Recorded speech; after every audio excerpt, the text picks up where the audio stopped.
အားလုံးပဲမင်္ဂလာပါဒီနေ့မှာတော့အိမ်မှာအလွယ်ကူစွာဖန်လိုက်ကိုပြုလုပ်နည်းကိုဖော်ပြမှာဖြစ်ပါတယ်ဒီဗီဒီယိုမှာတော့ဒီလိုမျိုးကြောက်လက်တွေဒီကြောက်လက်တွေဒီတချို့ကြောက်လက်တွေက3ရန်ဒီထိတ်ကတန်လိုက်တွေမရှိတာတို့တန်မလိုက်တာတို့ဒီလိုမျိုးစက်ကူယူတဲ့အချိန်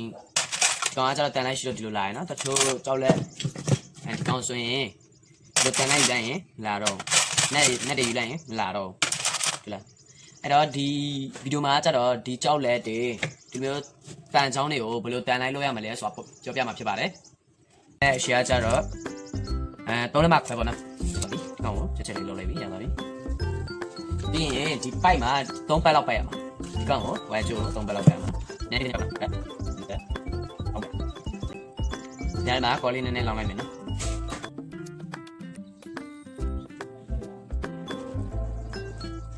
တော့စမ်းကြည့်ကြည့်မယ်နော်လုပ်ပြီးသွားပြီဆိုတော့ဒီကောင်ကိုစမ်းကြည့်ကြည့်မယ်အဲ့တော့ဒီကောင်ကိုစန်တာထဲမှာဒီကောင်အခုကြဒီကောင်လုံးဝဆွဲဝင်နော်ဆွဲလာအောင်နော်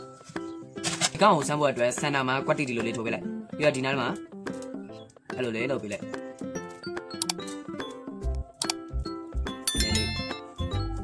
ဒါရပါပြီရှင်နော်